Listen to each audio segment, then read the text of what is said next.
అందులో మనకు ఈ శుభ సమయంలో పురుష సూక్తము, మనం ఏ పూజలు చేసినా కూడా పురుష సూక్తము, స్త్రీ సూక్తము, మన్య సూక్తము, పంచ సూక్తాలు చెప్పడం అనేది పర్ఫెక్ట్గా వస్తుంది.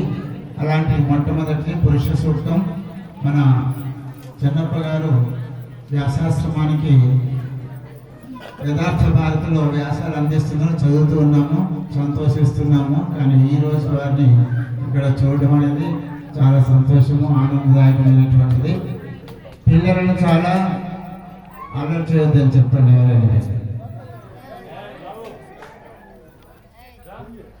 పిల్లలు ఎవరైనా అలర్ట్ చేస్తే బీరో రెడీగా ఉంది, లోపల పెట్టేస్తారు, జాగ్రత్త.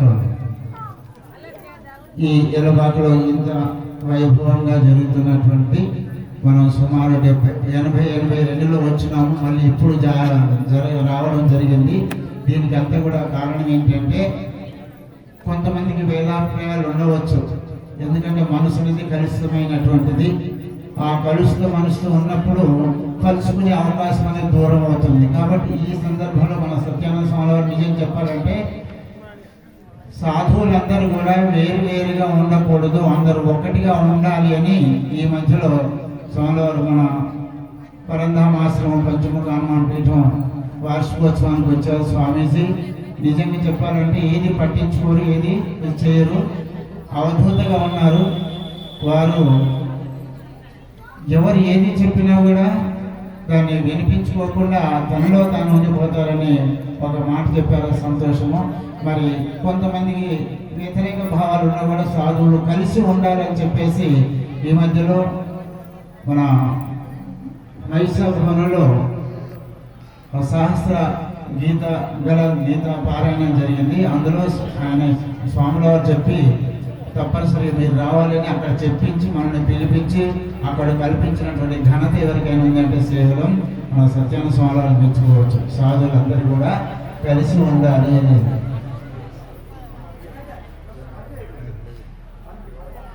అందరూ కలిసి ఉండాలని స్వామిని తెలిసినందుకు స్వామికి మరి కృతజ్ఞతలు తెలియజేస్తూ, మరి సభలో ఆశీర్వైనటువంటి మీ అందరికీ కూడా మా సీతారామచంద్ర స్వామిగా స్మరిస్తూ నమస్కరిస్తూ అందరికీ జై శ్రీరామ్ కాలాతీతం అవుతుంది.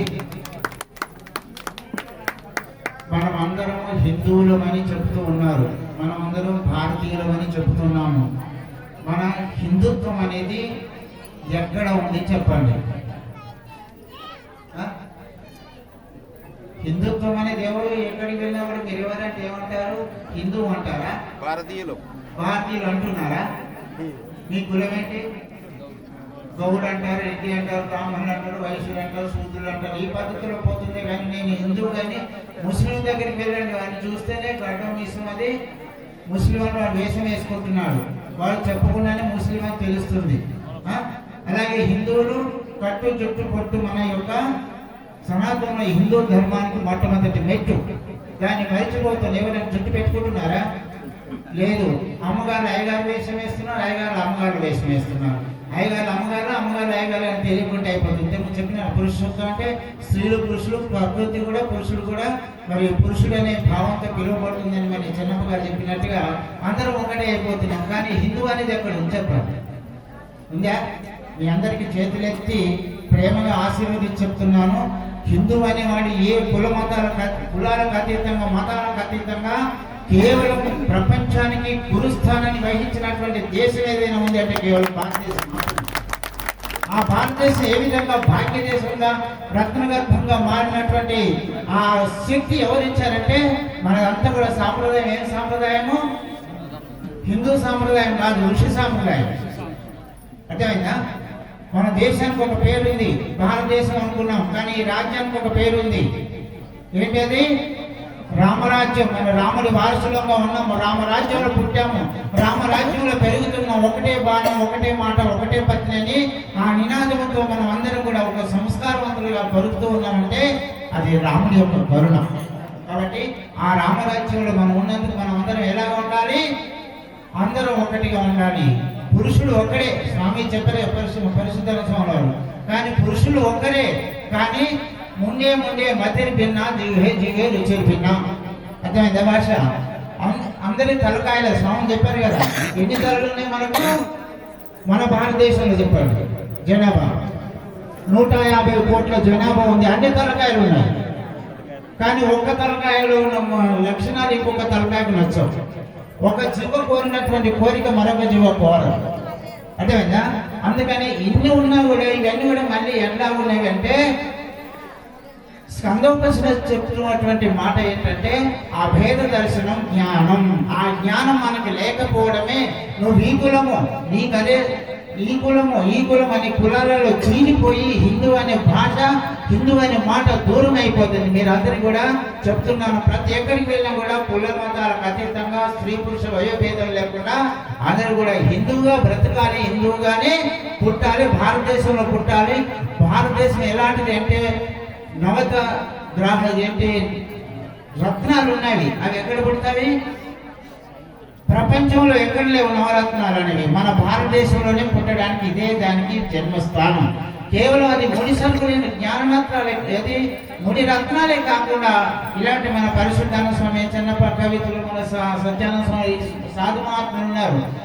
సప్తర్షులు కూడా పుట్టింది ఎక్కడ? భారతదేశంలో, బంగ్లాదేశంలో. ఆ బంగ్లాదేశం కూడా మనదే. మనము నిర్వీర్యంగా ఉండి చేతగాని పద్ధతిలో ఉండడం వల్ల వాడు మన దేశాన్ని చీలిక చేశాడు, చేతులు చెప్పేశారు, తల కొద్దిగా తీసేసుకున్నారు. కాబట్టి ఆ బంగ్లాదేశం కూడా మనదే, మన భారతదేశంలోనే. కాబట్టి ఈ భారతదేశం భాగ్యభూమి. కాబట్టి అలాంటి మన భారతదేశంలో పుట్టినటువంటి మనమందరం కూడా ఎలాగ ఉండాలంటే అభేద దర్శనం జ్ఞానం. మన అందరికీ జ్ఞానం ఉంది, వ్యావహారిక జ్ఞానం ఉంది. కానీ ఈ వ్యవహారికంలో కూడా పారమార్థికాన్ని మనం చూడాలి. ఎవరిని చూసినా ఎట్లా చూస్తున్నాం? మీ పేరేమన్నా రెడ్డి అన్నారా? మీ పేరు లక్ష్మీ నరసింహారెడ్డి గారు, లక్ష్మీ నరసింహుడు ఇద్దరు కలిసి ఉన్నారు. కానీ మనమందరం కూడా అలా కలిసి ఉండేటువంటి ప్రయత్నం చేయాలి. ఇప్పుడు చూడండి, వీధి వీధిలో మసీదులు వెలుస్తున్నాయి, చర్చీలు వేస్తున్నాయి. శ్రీశైలంలో ఇప్పుడు కూడా కొత్తగా చర్చి మసీదులు కట్టిస్తున్నారంట. మనకు అవసరమా? మన గుళ్ళు పెంచుకోవడానికి, మన వీధిలో గుడి ఉందంటే తీసేయడానికి ఎవరు అప్పిస్తున్నారు? అందుకని మనం అందరం కూడా ఒకటిగా ఉండాలి. జ్ఞాన దేవత కైవల్యం, ఆ జ్ఞానాన్ని కలిగించుకోవాలి. ఏ జ్ఞానం ఉండాలా? ఐక్య భావం కలవాలి, కలిసి ఉంటే కలుగు సుఖం అని చెప్పినటువంటిది. మరి పురుషులు అన్న పురుషులతో చెప్పిన దానికి చెప్తాము. భగవద్గీత చెప్పిందంటే పురుషులు ఒకరైతరా? ఒకరమే. కానీ ద్వార్యమో పురుషోలోకే క్షర సాక్షి ఏవచ్చ క్షర సర్వాణి భూతాన్ని కూటస్థో అక్షర ఉచ్యతే అని భగవద్గీత పంచదశ అధ్యాయం చెప్తుంది. ఎంతమంది పురుషులండి? ఇద్దరు పురుషులంట. ఒక పురుషుడు. ఇప్పుడు ప్రకృతి కూడా పురుషుడిగా భావింపబడుతున్న చిన్నప్ప గారు చెప్పినట్టుగా ఈ ప్రకృతి కూడా పురుషుడే. ఈ ప్రకృతి ఏంటంటే ప్రవాహ రూపంలో పురుషుడు శాశ్వతుడే, సనాతనుడే. అలాగే ఈ ప్రకృతి కూడా శాశ్వతమైనటువంటిది, ప్రవాహ రూపంలో ఇది కూడా సనాతనమైనటువంటిది, శాశ్వతమైనటువంటిదే. కానీ మనం తెలుసుకోలేము. నది ప్రవాహం ఉంది అనుకోండి, ఆ ప్రవాహానికి మధ్యలో ఎడం వస్తుందా? రాదు. ఒకే రూపంలో అది ఎలాగైతే మార్పు చెందుతుంది. ఈ ప్రకృతి ఎలాంటిది? పరిణామశీలమైనటువంటిది ప్రకృతి. ఇందులో ఉన్నవాడు పురుషుడే. మరి స్త్రీలు అంటున్నారు. స్త్రీలు ఎందుకు అంటున్నారంటే సత్వగుణము, రజోగుణము, తమో గుణం అనే మూడింటిలో కలిసినటువంటిది స్త్రీ. ఇది ఇక్కడ ఏంటంటే విశేషము, పురుషులైన స్త్రీలే భగవంతుని రూపంలో, స్త్రీలైన స్త్రీలే పరమాత్మ రూపంలో. ఎలాగంటే స్త్రీ గుణాలు, 3 గుణాలు లేని వాళ్ళు ఎవరైనా ఉన్నారు ఎక్కడ? చెప్పండి రెడ్డిజీ, ఎవరున్నారు? 3 గుణాలు ఎవరికైతే ఉన్నావో వాళ్ళందరూ కూడా పురుషులా స్త్రీలా? స్త్రీలే. మనం కూడా స్త్రీలమే పరమాత్మ దృష్టిలో. కాబట్టి ఆ పురుషుడే ఒక్కడి నిజమైనటువంటి పురుషుడు. అతడు ప్రకృతి రూపంలో ఉన్నాడు. ద్వాయమో పురుషులోకే క్షర సర్వాణి భూతాన్ని. ఈ ప్రపంచం అంతా కూడా ఉన్నటువంటి 84 లక్షల రకాల శరీరాలు ఏవైతే ఉన్నాయో అన్నింటిలో ఉన్నటువంటి వాడు ప్రకృతి రూపంలో. ఈ శరీరాలు కూడా ప్రకృతి సంబంధమైనటువంటి పాంచభౌతికమైనటువంటి ఈ అపంచీకృత పంచమహాభూతాలలో వచ్చినటువంటిది, సాత్విక లక్షణాలతో వచ్చినటువంటిది అంతఃకరణము. అంతఃకరణ చతుష్టయం, దాన్ని మనసు, బుద్ధి, చిత్తము, అహంకారం అంటారు. అలాగే ఈ అపంచీకృత పంచ మహాభూతుల యొక్క రజోగుణం వల్ల వచ్చినటువంటిదే ప్రాణము. ప్రాణం ఒకటారేనా చెప్పాలంటే టైం చాలా సరిపోదు, కానీ ప్రాణం ఒకటారేనా మనకున్నది 5 ప్రాణాలు ఇంకా ఉన్నాయి. వాటికి ఉప ప్రాణాలు కూడా 5 ఉన్నాయి. ప్రాణం ఒకటే కానీ పంచ ప్రాణాలు అని మనకు అందరికీ